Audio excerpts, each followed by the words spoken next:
Coucou les vilains. Coucou les vilaines. Aujourd'hui on se retrouve pour une nouvelle vidéo et on espère que vous serez... Oh, le début est catastrophique. Et aujourd'hui on se retrouve pour un point lecture et ce sera pour le numéro 71, parce que je crois que la dernière fois on avait fait le 70, exactement, me rappelant du 69. C'est ça. Bah, ouf.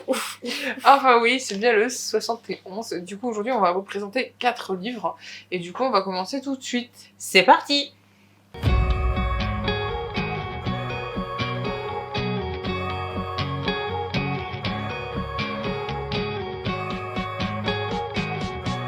Donc moi, pour mon premier livre, on va se retrouver avec un livre que j'ai découvert, mais totalement, parce que je connais pas l'autrice. Franchement... C'est une totale découverte. Ouais, c'est une totale découverte. Et je dois dire que par rapport aux commentaires de quand je l'avais présenté en pâle, eh ben, j'avoue que vous avez raison, c'est une plume que j'apprécie énormément, c'est très très bien écrit. C'est tiré de faits réels, c'est sur fond historique, donc la Première Guerre mondiale. Franchement, cette autrice italienne me plaît beaucoup et je pense peut-être, je vais regarder ça, je vais m'y pencher, mais je pense relouer un roman de ce qu'elle a fait déjà auparavant. Franchement, pour voir un petit peu si c'est que celui-ci ou si c'est aussi sur une autre histoire et écrit peut-être différemment, je sais pas. En tout cas, ça me tente bien. Donc là, on se retrouve avec un roman sur fond historique, comme j'ai dit, sur fond de Première Guerre mondiale. On est en 1914. Donc, ce sera pour les femmes d'Endell Street de Ilaria Tutti, donc cette fameuse autrice que j'apprécie beaucoup. Il est très beau, hein, je vous le mets là. Il a l'air très intéressant comme voilà. Et c'est aux éditions Stock. Voilà, il y avait longtemps que je n'avais pas lu de c'est livre vrai que ça fait très longtemps qu'on a entendu parler de cette maison d'édition. C'est ça. Et c'est vrai que ça ressemble un petit peu aux femmes du dispensaire. Dans le premier, on nous explique, dans celui-ci, enfin dans les femmes du dispensaire, on nous explique le processus des femmes qui ont du mal à se faire une place. Parce qu'il me semble qu'elle était infirmière ou un truc comme ça, non ? Elle était docteur. Oui, voilà, c'est ça. Elle était docteur, mais le problème, c'est qu'on la reconnaissait pas en tant que telle. Et c'est vrai que c'est un peu similaire. Sauf que là, on va suivre Kate, donc en 1914, qui est donc chirurgienne de son état professionnel. Quand même, c'est pas rien. Bah non, c'est énorme. Surtout à cette époque-là. C'est pas que docteur, hein, elle est chirurgienne gynécologue. C'est important pour le début de l'histoire, puisqu'elle va dans les bas-fonds. On l'appelle souvent pour tout ce qui est accouchement. Oui. Parce que c'est ce qu'on lui laisse, hein. Quelque part, entre guillemets, c'est pas bien méchant ce que je dis, mais c'est un peu la vérité, hein, à cette époque-là, de se faire une place parmi ses pairs masculins. C'était compliqué. C'était compliqué. Se faire reconnaître en tant que tel avec ses propres compétences, c'est doublement compliqué. Et en étant maman, donc fille-mère, c'est triplement embêtant. Voilà, c'est un peu la vision de Kate qu'on a au départ de ce roman. Donc comme je vous ai dit, on l'appelle que pour des accouchements ou des petits bobos au début. Oui. Et ça lui convient parce que de toute façon, pour l'instant, elle n'a pas le choix. Elle n'a pas trop le choix. Elle se fait la main aussi, ça c'est important. Elle s'entraîne beaucoup, hein. C'est quelqu'un qui en veut, qui a de l'ambition, et sur son chemin, à un moment donné, elle va rencontrer Flora Murray, que je me trompe pas, et Louisa Garreau, qui sont elles aussi donc chirurgiennes, et qui lui font une proposition très intéressante, mais très risquée. S'associer.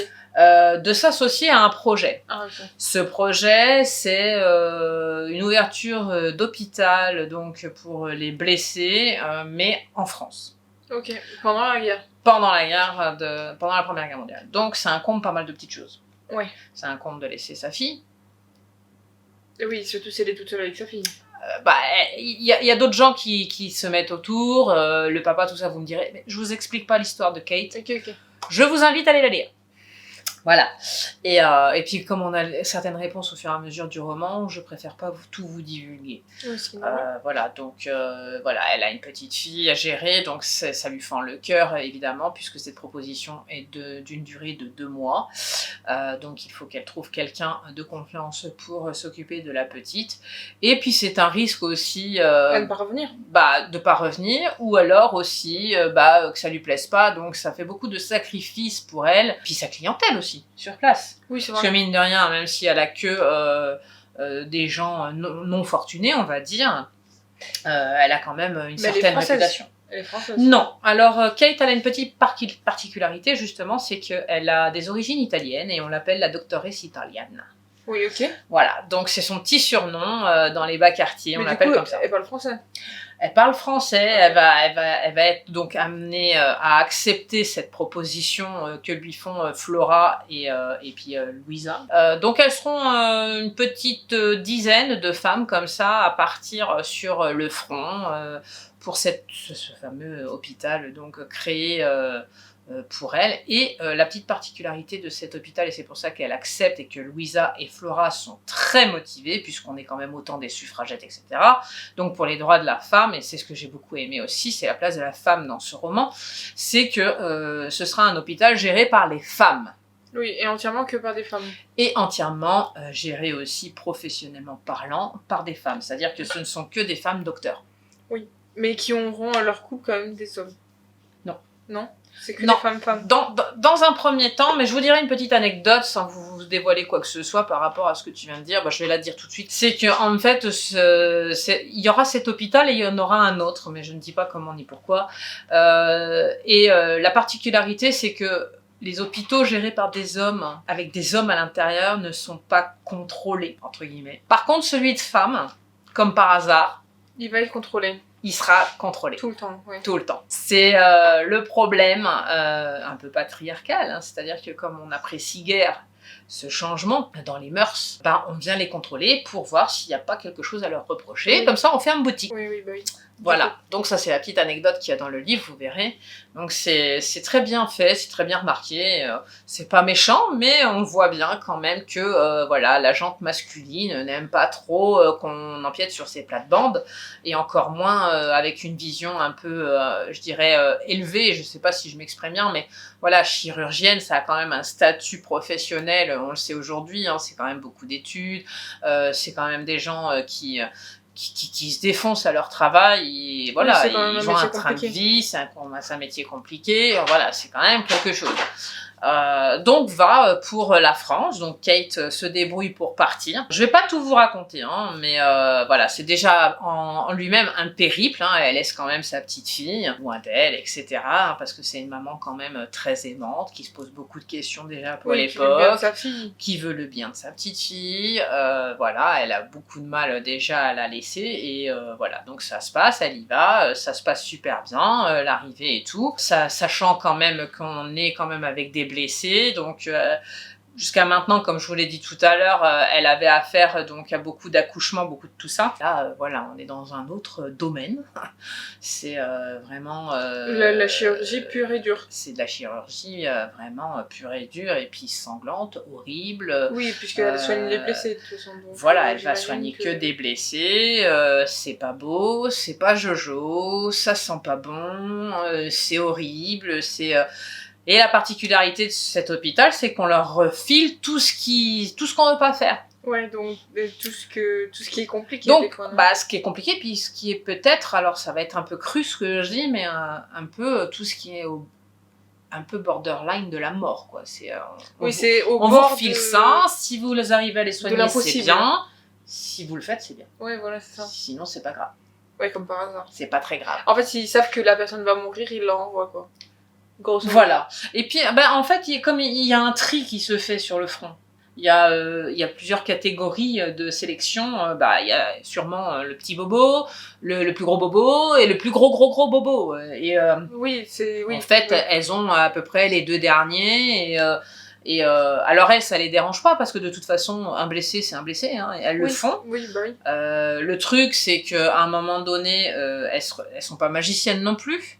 Il y a une autre donnée aussi, c'est que pour ceux qui sont encore conscients, se faire soigner par des mains de femmes, c'est très compliqué. Oui, c'était très archaïque encore. Oui, c'est très archaïque, mais elles ont quand même, je dois bien le dire, beaucoup de tempérament, et c'est ce qui fait que ça fonctionne très bien, parce que elles se laissent pas faire. Elles se laissent pas faire contre ces hommes qui ne veulent pas se faire soigner. Elles leur font comprendre que s'ils sont pas contents, soit ils restent là, et puis malheureusement ils mourront peut-être, puisqu'ils ne veulent pas être touchés par elles-mêmes, ou soit ils seront renvoyés dans un endroit, mais ils sont pas sûrs de survivre, parce que le temps que les transits se fassent, etc., la paperasse, on va le dire clairement, voilà... travail que vaille, voilà, c'est... Tu veux pas te faire soigner par moi, oui, voilà. Ça fonctionne pas trop mal. Il y a un moment donné, il y a des événements qui vont se propulser, et il va falloir que Kate change un petit peu de statut, c'est-à-dire qu'à un moment donné, là, on va lui dire, là, tu vas sur le front parce que il faut aller chercher des choses, livrer des choses, enfin, je vous en dis pas plus. Oui, elle va devenir un peu soldat infirmier. C'est pas tout à fait ça, mais je vous dis pas. Allez découvrir. Le seul truc, tout ce que je peux dire, c'est que elle va se retrouver sur le front à faire quelque chose d'héroïque, quelque part. C'est déjà moi, je trouve que cet acte-là est déjà très héroïque, puisqu'à un moment donné, elle rencontre sur son chemin des soldats, et les soldats lui disent, écoutez, madame, est-ce que vous pourriez, parce qu'ils voient, parce qu'en fait, cet hôpital, je l'ai pas dit tout à l'heure, mais il est financé par la Croix-Rouge. Oui, oui. Donc, il voit sa croix et il lui demande à Kate, écoutez, vous avez un cheval, est-ce que vous pourriez pas aller chercher notre capitaine qui est resté là-bas, parce que nous, on n'a pas le droit d'y aller, on n'a pas le droit de rétracter sur le front, on peut que avancer. Si on va en arrière, on se fait taper sur les doigts ou même et puis c'est un peu assez risqué de péril aussi, elle peut mourir, quoi, non? Attends, parce que eux, ils n'ont pas le droit d'y aller. Ça se comprend, on nous explique pourquoi. Donc, ils se disent pourquoi pas l'envoyer elle a un cheval, elle peut aller vite, et puis vite revenir. Il y a une discussion qui se fait, et finalement, elle le fait à ses risques et périls, puisqu'elle pense encore une fois à quoi? À sa fille. Bah oui, logique. Voilà, on est sur le front, quand même, oui. Faut pas rigoler. Si eux, ils ont pas envie d'y aller parce qu'ils ont pas le droit, mais en même temps, ils auraient pu prendre le gauche et puis en envoyer un le chercher, ils y vont pas. C'est elle qui y va. Donc, elle prend son cheval, elle va, elle galope et tout, et puis elle arrive sur une scène catastrophique, c'est l'apocalypse, et voilà, elle trouve le capitaine là, et quand il la voit arriver, déjà on se croirait dans un film, quand il la voit arriver avec ses jupons et tout, voilà, oui, il se demandait quoi, il se dit putain, qu'est-ce qu'elle vient faire là, elle et puis finalement c'est elle qui l'embarque et qui lui sauve la vie. Donc une fois, voilà, pour la première fois, elle lui sauve la vie.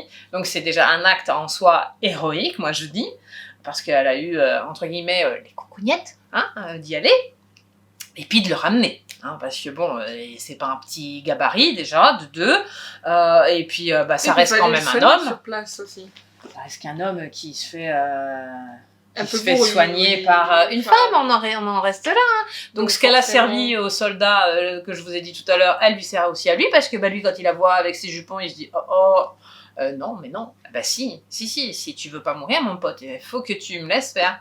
Donc ils se parlent, il lui fait confiance, et finalement, elle le rembarque donc à l'hôpital, où il va essayer de guérir, etc., avec ses fameux collègues qu'il va retrouver, et voilà. Donc ça, c'est l'histoire pour monsieur le capitaine Seymour, qui fait la rencontre de Kate. J'ai pas trop envie de vous en dire plus, parce que bon, voilà, il y a quand même une petite histoire d'amour qui va se couvrir. J'ai pas senti quand on parlait de lui. Voilà, je l'aime beaucoup, moi, le capitaine, parce que en fait, au début, il est très bourru, et puis en fait, avec l'évolution de ces femmes, il les voit, parce que tous les jours, il a affaire à elles, à Flora, etc.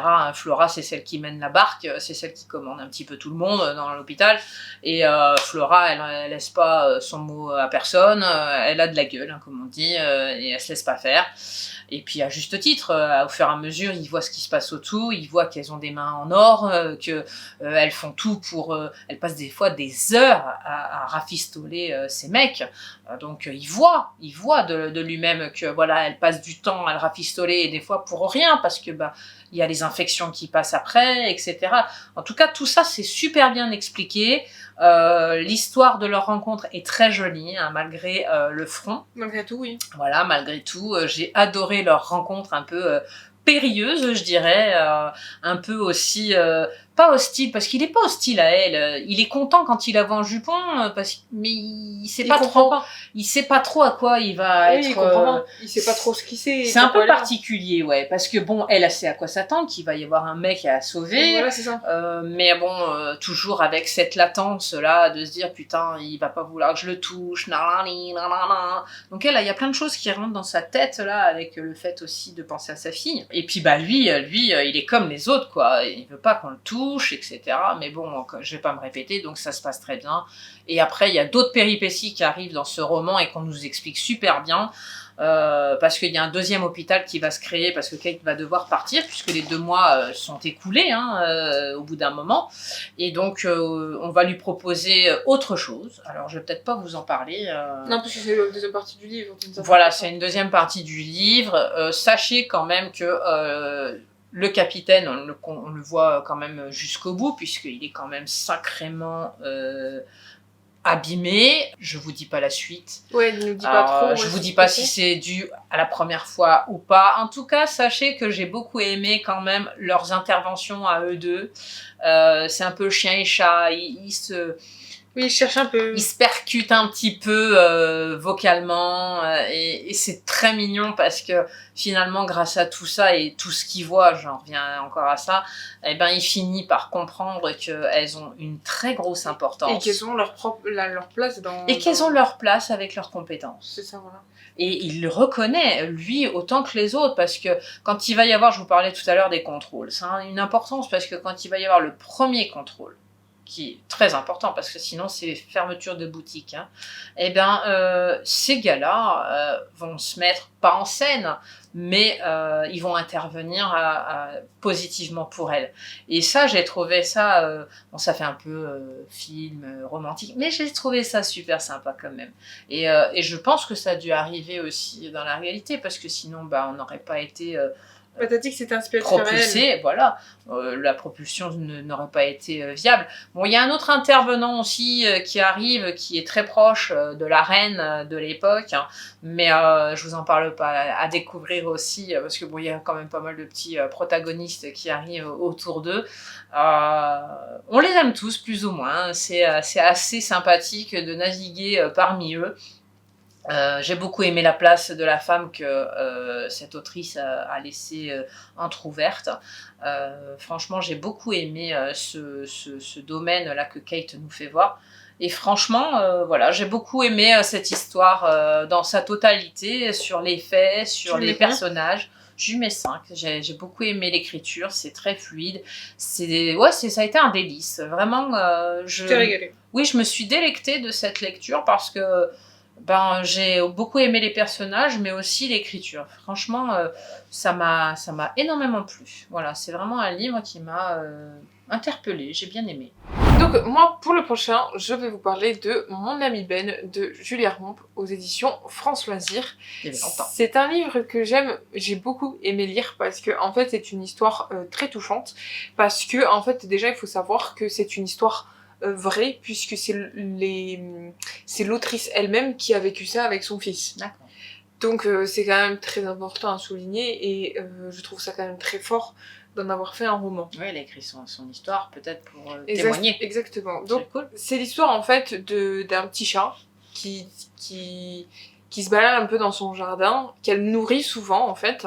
Et en fait ce qui se passe c'est qu'elle a son fils de 9 ans je crois, qui a 9 ans à l'époque, qui s'appelle Georges et qui est atteint de la maladie d'autisme.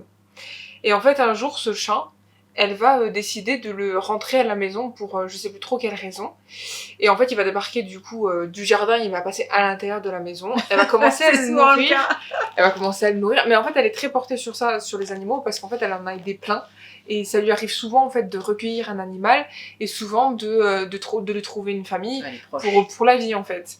Et sauf que malheureusement pour elle, enfin entre guillemets, et ben elle va s'attacher à ce petit chat-là. Et celui-là il repartira pas. Et celui-là ne repartira pas et il va finir par s'appeler Ben justement. Et en fait au fur et à mesure du temps, elle va comprendre que par rapport à son fils, c'est quelqu'un de très important. Puisque, enfin, ce petit chat va devenir quelqu'un de très important pour lui, puisqu'il va beaucoup l'aider dans sa façon de se faire comprendre, on va dire, entre guillemets, puisqu'il va déjà, il va être attaché au chat, mais aussi, il va, je sais pas comment dire, tu sais, il va se révéler un peu. Bien sûr. Tu vois, voilà, cette maladie-là fait ça que... les aide, ça souvent, les aide, ces enfants. Les enfants, bah voilà, ils ont du mal à exprimer leurs sentiments, Bien leurs sûr. émotions, etc. Et en fait, lui, par le biais de ce chat, il va y arriver, et pour le plus grand bonheur de sa mère, Il y a des liens qui se créent. voilà, c'est ça. Et Avec même les avec sa animaux. mère, puisqu'il est pas spécialement proche de sa mère, depuis qu'il est petit, elle s'en occupe évidemment comme il faut, puisque c'est son fils, etc.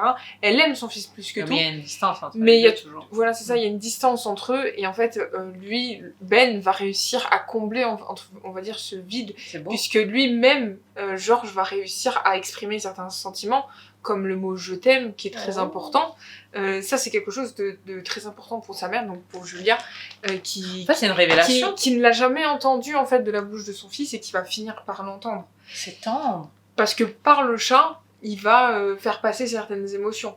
Tu vois, par exemple, il va dire oui, mais Ben, il aime pas ça. Oui, mais Ben, nanani, tu vois. Parce qu'il va finir par comprendre et arriver à l'extérioriser finalement. C'est ça, à travers le chat. Mais malheureusement, en fait, un jour, il décide de partir en vacances, donc de confier Ben en attendant donc à son frère, je crois, à Julien, il me semble, à sa famille en fait. Et donc en fait, ils partent, elle et Georges, en vacances, mais un soir en fait, ils reçoivent un appel et on leur dit que Ben a fugué complètement. Ah.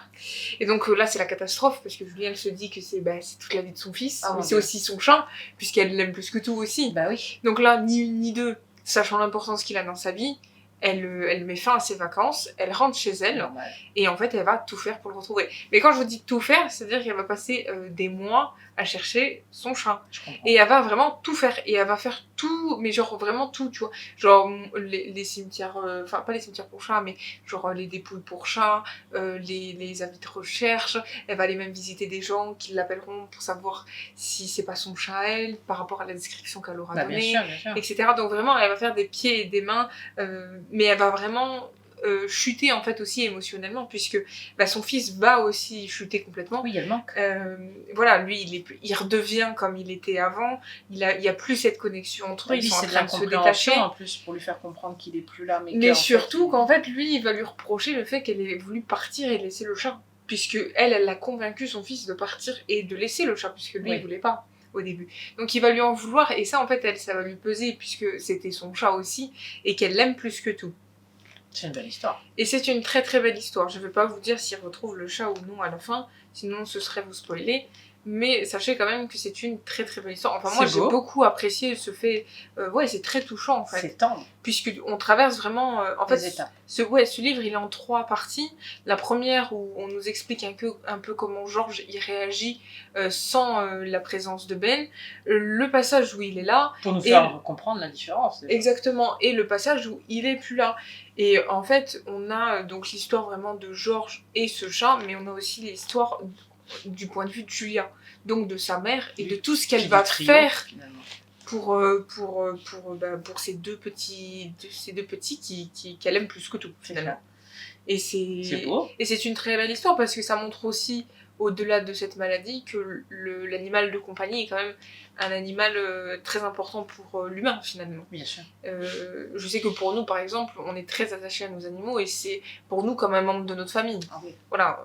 C'est notre bébé. Voilà, c'est ça, c'est une partie de nous. Après, c'est pas le cas dans toutes les familles. Oui, évidemment, mais nous leur place, oui. Et c'est là, dans ce livre, qu'on comprend quand même qu'ils ont quand même une place importante dans notre foyer. Puis vous avez toujours été élevé avec. Voilà, c'est ça. Depuis que vous êtes nés, vous avez toujours eu des animaux. Parce que c'est pas le cas de tous les enfants. Parce que malgré tout, même si nous on n'est pas touchés par la maladie, il y a quand même avec eux et un attachement émotionnel. C'est ça, des rapports. Donc forcément que c'est très important pour nous aussi. Mm. Mais du coup, voilà, c'est vrai que ça ouvre certains... Nous sommes faibles. Oui. Devant eux. Non mais vraiment, mais même Georges, Oui. c'est marrant parce que même au-delà de sa maladie, il va quand même se découvrir par ce livre. Et c'est ça qui est très très fort. Moi j'ai beaucoup aimé cette histoire, je vous la recommande. Tu lui mets combien ? Je lui mets 5, parce que c'est très touchant. C'est une autrice que tu connaissais pas non plus ? C'est une autrice qui a écrit qu'un seul livre du coup, et qui a écrit que celui-ci. Voilà. D'accord. Parce que c'est son histoire et du coup elle a voulu la partager. Et je sais qu'elle n'a pas écrit d'autres livres. En tout cas, il me semble. Peut-être que... parce que moi, c'était marqué dans le livre, donc peut-être que depuis que le livre est sorti, peut-être qu'il y en a eu un autre, mais je ne suis pas au courant. Voilà. Donc il faudrait que je vérifie. Mais en tout cas, j'ai beaucoup aimé l'histoire. Voilà. Je vous la recommande si vous aimez bien les trucs un peu faits réels, version livre. Voilà. Ouais, et puis c'est intéressant de voir que grâce aux animaux, la maladie peut pas se mettre en stand-by, mais en tout cas peut se stabiliser et l'enfant à ce moment-là retrouve les effets humains, c'est-à-dire les sensations, les émotions, voilà. Une aide un peu émotionnelle et aussi beaucoup comportementale, puisqu'il y a beaucoup de choses que lui va arrêter de faire parce qu'il y aura la présence du chat et il va apprendre à aimer aussi. C'est ça qui est beau. Et ça c'est très beau, puisque en fait elle l'explique très très bien, puisqu'elle voit de ses yeux, donc elle explique ce qu'il fait avec le chat, comme le fait qu'il mais le chat aussi, parce que j'ai parlé beaucoup de Georges, mais il y a le chat qui comprend l'état de Georges et qui va se mettre je dirais pas à son niveau, mais vous avez compris. Et en fait, ils sont très tolérants. Oui, voilà, c'est ça, la tolérance avec Georges et le fait que par exemple il joue à cache-cache avec lui. Un chat qui n'a ni la parole, ni quoi que ce soit comme un être humain, va jouer à cache-cache avec Georges. Et ils se poursuivaient dans la maison, etc. Et ça, c'est très fort, c'est très fort. C'est mignon. Oui, mais c'est très fort. J'aime beaucoup. Ils sont intelligents. Parce que c'est un chat quand même qui est très... De toute façon, tu le vois, les humains. Même les amis doivent le savoir, hein, quand on voit les animaux se comporter avec les enfants et avec nous, c'est différent. Ils sont plus tolérants avec les petits. Oui. Moi, j'ai toujours vu les miens... Je parle d'expérience, puisque moi, les miens, que ce soit mes chiens ou mes chats, quand j'ai eu mes enfants, ça se passait super bien. Ils étaient d'une tolérance pas possible. Bon, après, moi, j'ai toujours aussi fait en sorte que mes enfants aient du respect pour les animaux. Donc, on peut tirer une fois la queue, mais il faut faire comprendre aussi à l'enfant que c'est pas un jeu. Que c'est pas un jeu, oui. Voilà, il y a cet échange-là. Mais c'est vrai qu'ils sont d'une tolérance, ces animaux, c'est impressionnant. Et puis, il faut les aimer. Et c'est vrai que même nous, ça nous fait découvrir plein de choses. La tolérance, le respect, l'amour. Un chien sait quand t'es pas bien, quand t'es pas à l'aise dans tes baskets, quand tu pleures, quand... c'est extraordinaire, quoi. Même les chats, hein, on dit qu'ils sont très indépendants. Nous, ici, ils sont très proches de l'humain. Oui, bien sûr. Évidemment. Très très proche. Enfin voilà, je vous recommande ce livre si vous ne l'avez pas encore lu. Moi, pour mon dernier, ce sera donc La fille des Hälsingland. J'espère que je le prononce bien.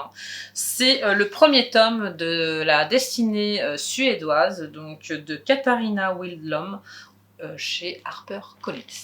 Donc dans ce thème, dans ce roman, on va suivre Betty, je dis n'importe quoi, on va suivre Betty donc en 1937, donc en Suède, et cette petite va nous narrer en fait un peu son expérience, sa vie, etc. Vous savez déjà que je l'aime, parce que dans les autres vidéos, je vous ai dit que j'allais vous faire le résumé, l'avis de ce que je pense de ce roman, donc du premier tome. J'en suis au tome 3, donc c'est pour ça qu'il faut que je fasse attention à ce que je vous dis, parce que je connais la suite de ce que Betty fait. Il me manque plus que le 4e, donc le final. Je l'attends avec une grande impatience. Sur ce, donc, je vous explique un petit peu le tome 1. Donc, Betty vit dans les Hälsingland, hein, je ne sais pas où est-ce que c'est exactement, mais bon, c'est en Suède. À un moment donné dans sa vie, elle a 17 ans, elle va être obligée d'aller chercher du travail, et ce travail, elle va le trouver à Stockholm, donc chez des gens assez aisés. Donc, elle va aller travailler à Stockholm, chez un couple qui a un fils. Chez ce couple, le mari est donc docteur. C'est pas n'importe quoi pour l'époque, c'est un statut assez aisé, il gagne bien sa vie. etc. Ce que je peux en dire, c'est qu'à un moment donné, donc, elle va, avant d'arriver chez ces gens, hein, qu'elle ne connaît pas, elle connaît pas Stockholm, elle est un peu livrée à elle-même, c'est un peu je dirais la grande aventure, hein, pour elle, hein, parce que sa mère reste avec ses frères et sœurs, donc là où elle est née. Elle y part toute seule, accompagnée de sa tante. J'ai une bêtise, de sa tante. Et c'est vrai que sa tante la guide, la chaperonne un petit peu, parce que bon, à cette époque-là, on laisse pas les jeunes filles se balader comme ça. Non, c'est vrai.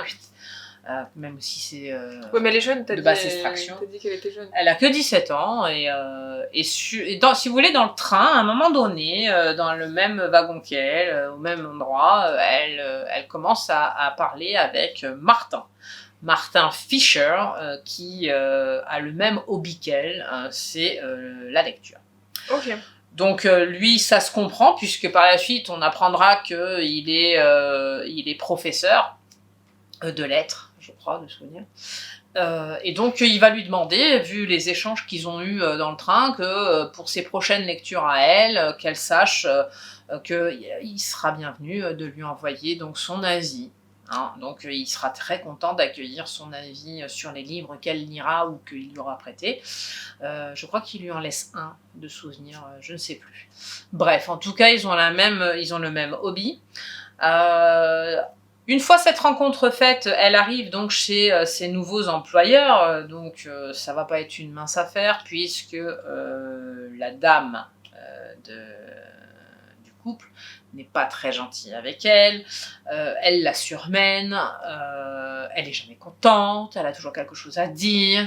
Oui. En plus, Betty est un peu jeune. Oui, donc il y a des choses qu'elle sait pas tout à fait encore trop bien donc faire, elle etc. sait pas trop... elle apprend, quoi. Voilà, elle apprend. Par exemple, la madame, elle lui dit, voilà, il faudra me préparer ça. Voilà, mais Betty, voilà, il y a des recettes qu'elle connaît pas, elle sait pas trop comment leur faire plaisir. Par contre, c'est une très bonne cuisinière. Okay. Sachez-le, c'est une de ses qualités. Autant son hobby c'est la lecture, mais la cuisine elle se démerde super bien. Mais par contre en ménage, vous voyez, la dame elle est jamais contente. Elle est jamais contente, elle fait jamais assez tout bien. Bon voilà, donc elle a toujours quelque chose à lui réprimander. Donc elle essaye de se faire à l'idée. Elle a de la chance parce que bon, quand elle va... essaie de se faire à l'idée. Oui, de supporter. De supporter cette fameuse dame. Je sais plus son nom, mais je vous le redirai quand je vous présenterai le tome 2, ça me reviendra. Bref, en tous les cas, elle va faire souvent des courses. Sur ça, elle rencontre Viola, qui va devenir sa copine au départ, hein. Ça deviendra son amie par la suite, mais je ne vais pas trop vous en dévoiler non plus là-dessus.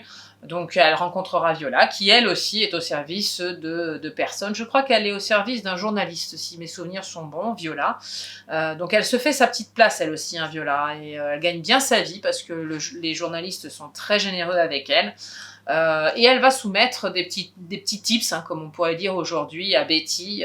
Si tu fais ça comme ça, tu vas voir, ils seront contents. Si tu fais ci, si tu fais ça, puis te tracasse pas. Si t'as pas fini à telle heure, il n'y a pas de problème. Ils verront pas ça tout de suite, tu pourras le faire plus tard. Enfin, elle essaye quand même... d'être là. Au début, comme je dis, c'est une connaissance, mais par la suite, ça deviendra une amie parce qu'elle essaye vraiment de la rassurer. Oui. Et elle lui donne des tips aussi pour les recettes, pour essayer de leur faire plaisir. Parce que de là où elle vient, ils n'ont pas forcément la même bouffe. Oui. Donc voilà, franchement, c'est une grande aide. Ouais. Et elle se donne rendez-vous après, à chaque fois, pour aller faire les courses ensemble. Ok. Donc ça, c'est cool pour Betty, parce que... elle se retrouve pas toute seule. Voilà, la première fois, elle se retrouve livrée à elle-même, à pas savoir où acheter, par exemple, ça paraît bête, mais la viande. Dans quelle boucherie elle va, voilà, où elle doit aller, quelle boulangerie il faut aller. Alors que là, elle s'est débrouillée un petit peu toute seule, et après quand elle rencontre Viola, c'est vrai que comme elles sont voisines, les propriétaires, les employeurs de Viola et ceux de Betty se connaissent, donc ils savent à peu près... oui, c'est à peu près... C'est un peu similaire, puis comme Viola elle est déjà dans la place, elle sait, vu qu'ils se côtoient, elle sait à peu près ce que les autres ils aiment bien. Donc c'est tout bénef pour Betty. Donc de ce côté-là, ça peut que aller mieux, on va dire. Hein. Il y a du mieux à chaque fois. Elle va faire aussi la rencontre de leur fils. Le fils des employeurs, donc le fils qui est parfois comment je pourrais le décrire, lui, un petit peu au début. Lui, au début, il est un peu de passage, on va dire. Ouais. Il fait le Tanguy.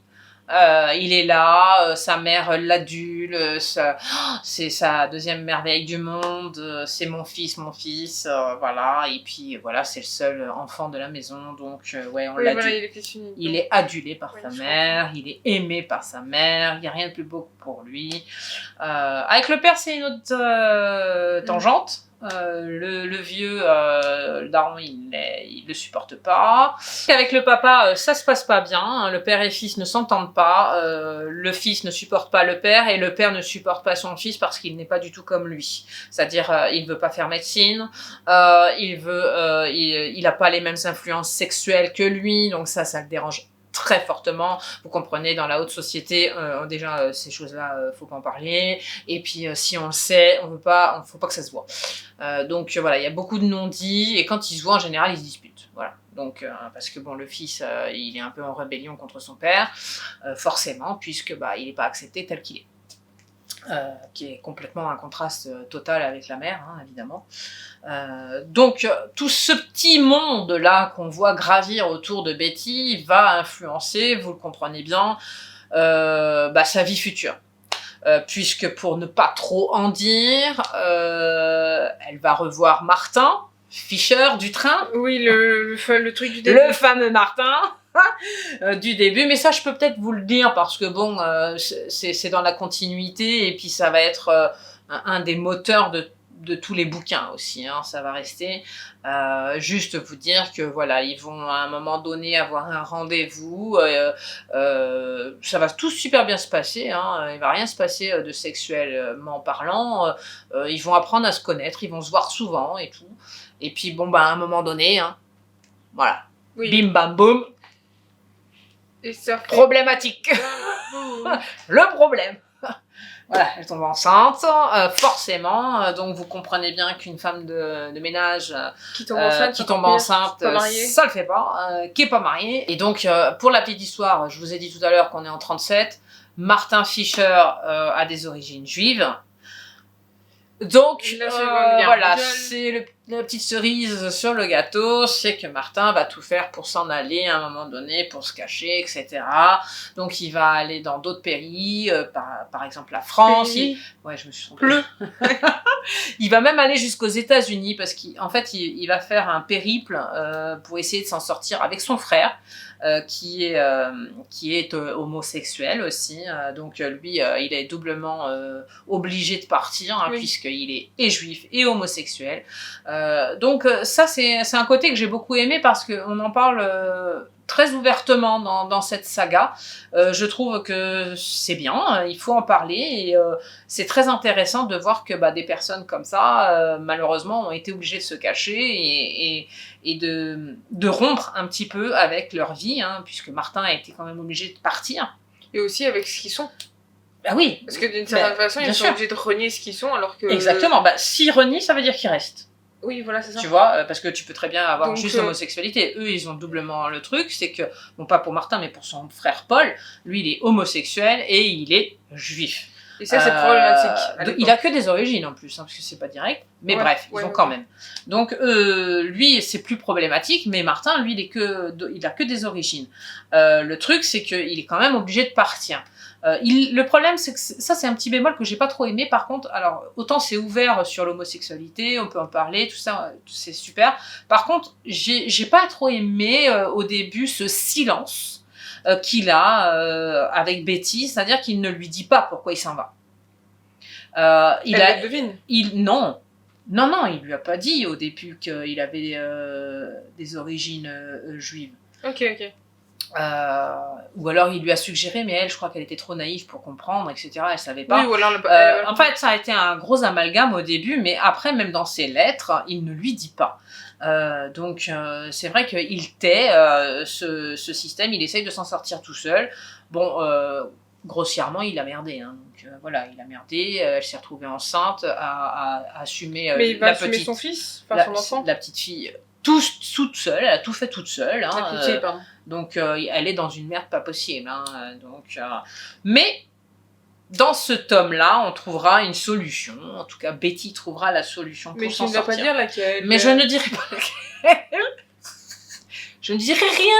Voilà, mais sachez que c'est une saga qui m'a beaucoup plu parce que elle est un peu comme Les Pionnières, tout ça, Oui, Alan, c'est un peu Jacob. le même, Il y a beaucoup de rebondissements qui font que c'est C'est un peu le dynamique. même, ouais. On s'ennuie pas. C'est tout à fait Voilà, ce il que y a tu toujours un petit truc qui va faire clac clac, hop, il va lui arriver une couille, ça va se résoudre. Voilà, comme tout problème, il y a une solution, on le dit souvent, et elle c'est pareil. Écoute, moi c'est une autrice que je ne connaissais pas. La saga, je vous ai dit, je l'adore, donc j'en suis au tome 3, je l'ai dégommé, donc j'attends le 4e avec impatience, donc je mets 5. Ok. Partout. J'ai beaucoup aimé la vie de Betty, même si elle n'est pas facile, que ce soit avec les personnages qui gravitent autour d'elle et les problèmes qu'il s'avère qu'elle a. Moi j'ai bien aimé, puisqu'il y a aussi des secrets qui vont exploser à un moment donné. Je parlais de lettres tout à l'heure, je vous en dis pas plus. Allez lire, vous verrez. Mais il y a des lettres qui vont se balader par-ci par-là. Peut-être que j'en parlerai pour le tome 2. En fait, il y a beaucoup de choses à dire sur cette saga. Là, c'est le premier. On nous installe dedans. On sait que voilà, elle est éperdument amoureuse de ce Martin et qu'il va la poursuivre un bon moment, ce Martin. Voilà, c'est tout ce que je peux dire. Pour le prochain et le dernier de cette vidéo, moi je vais vous parler de À Contresens, le tome 5, c'est l'avant-dernier de la saga, c'est de Mercedes Ron aux éditions Hachette Roman. Donc dans celui-ci, si vous vous souvenez de ce que je vous ai raconté, je sais pas si je vous l'avais dit à la fin de mon avis sur le tome 4, du coup, 3 et 4 du coup, mais c'est 4e, c'est qu'en fait il se passe quelque chose, on va dire, d'assez grave dans un couple, c'est la tromperie.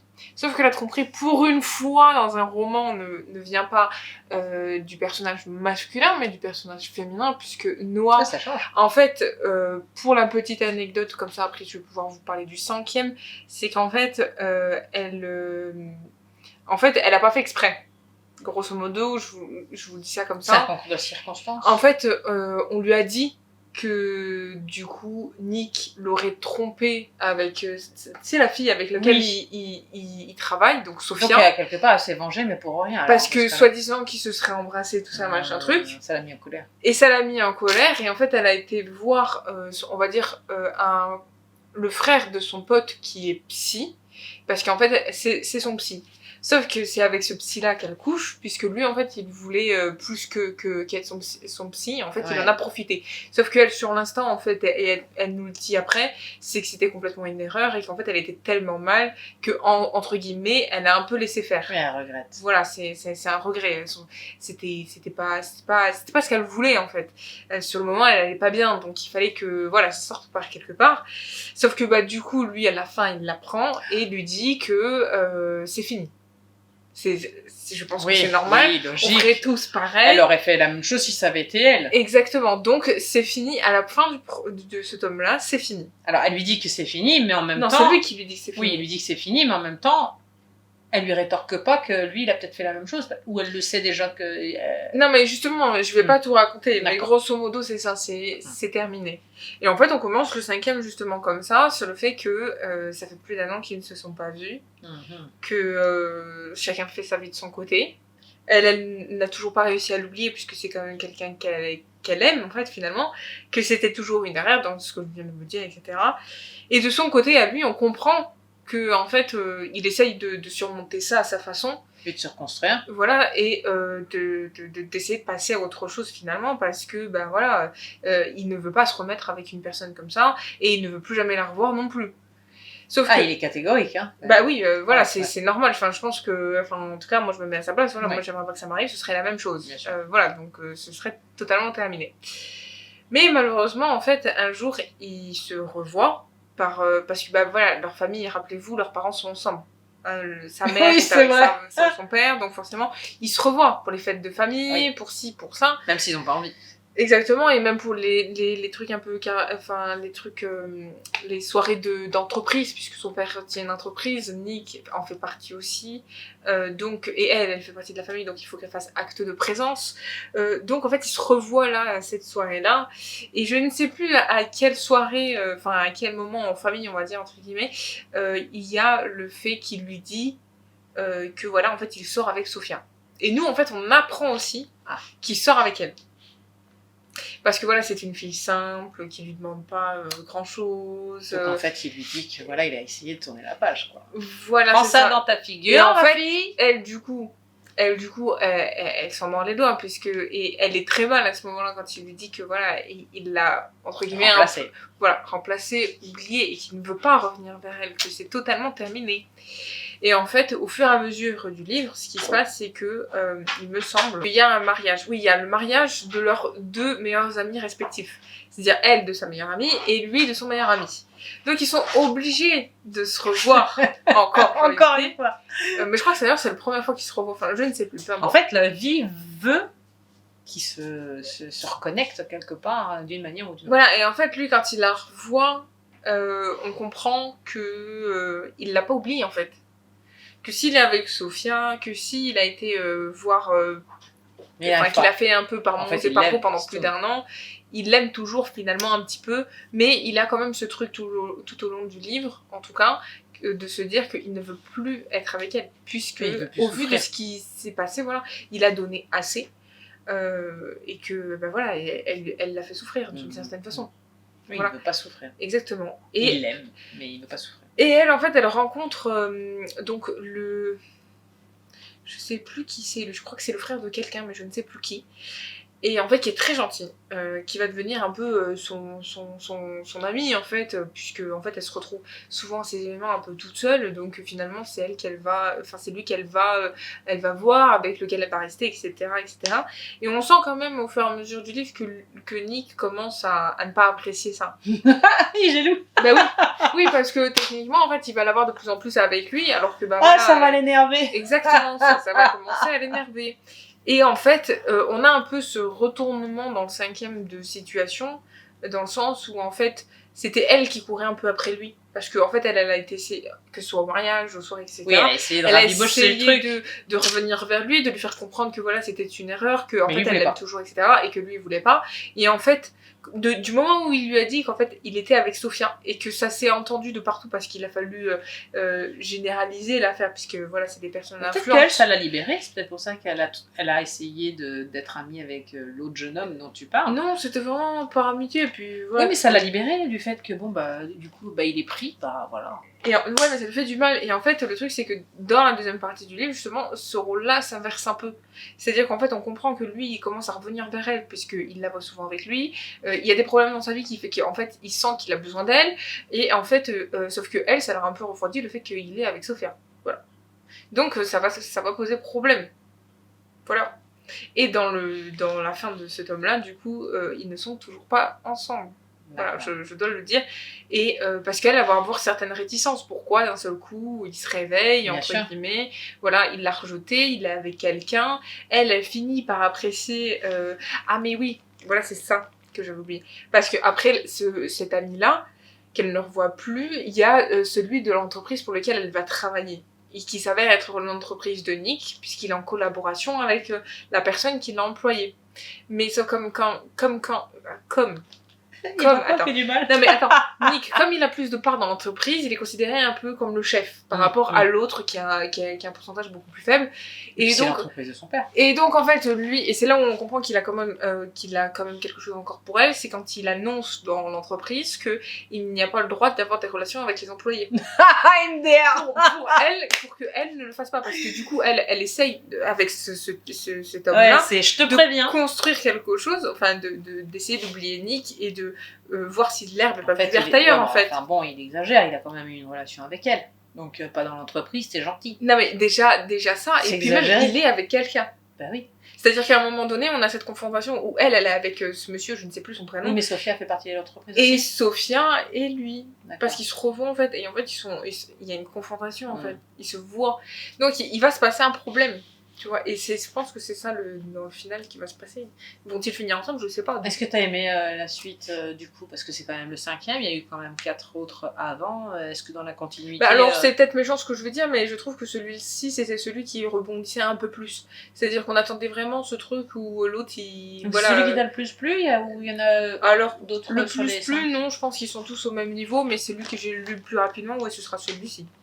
Puisque c'est celui vraiment en fait où où on a envie de savoir si lui déjà il a encore quelque chose pour elle et s'il a quelque part on sait quand même déjà un petit peu parce que s'il y a un retournement déjà de situation vis-à-vis de lui, c'est-à-dire que si déjà il a envie voilà, si ça le titille de la voir avec quelqu'un d'autre, c'est que déjà on sait qu'il y a quand même des sentiments sous-jacents, hein, ils sont là.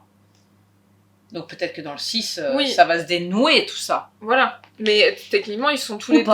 Parce qu'en fait, finalement, on comprend aussi, parce que ça, je l'ai pas mentionné, mais on comprend que Nick, en fait, il s'est mis avec Sophia, non pas par amour, mais par dépit. Oui, c'est le placebo. Parce qu'en fait, non, mais même pas. C'est parce qu'en fait, il avait pas le choix. Tu vois, c'est qu'à un moment donné, je vais pas vous raconter, mais à un moment donné, il fallait qu'il annonce qu'il soit avec elle. D'accord. Voilà, je vais pas tout expliquer, mais voilà. Mais elle, de son côté, Noah veut vraiment, entre guillemets, pour oublier Nick, puisque lui, la Sophia, c'est de construire quelque chose avec ce monsieur qu'elle a rencontré, qui est très gentil, qui a des façons différentes de faire de Nick, et qui lui apporte autre chose.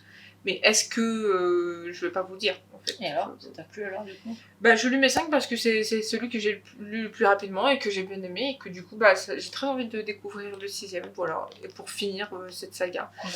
Comme ça, je saurai si je m'entends ou pas. Alors oui, mais je crois que le 5 et 6 sont pas encore sortis. Non. Mais déjà, on regarde le 3 et 4. Exactement. En tout cas, si vous avez aimé cette vidéo, n'hésitez pas à venir nous suivre sur les réseaux sociaux. Non, ne venez pas nous perdre. Surtout sur Instagram, les liens sont en description, donc vous avez l'habitude. En tout cas, on se retrouve dans une prochaine vidéo. N'oubliez pas de liker, de partager, de commenter et surtout abonnez-vous à notre chaîne YouTube. On se retrouve la semaine prochaine pour une prochaine vidéo. On vous fait plein de bisous. Prenez soin de vous. Bye bye.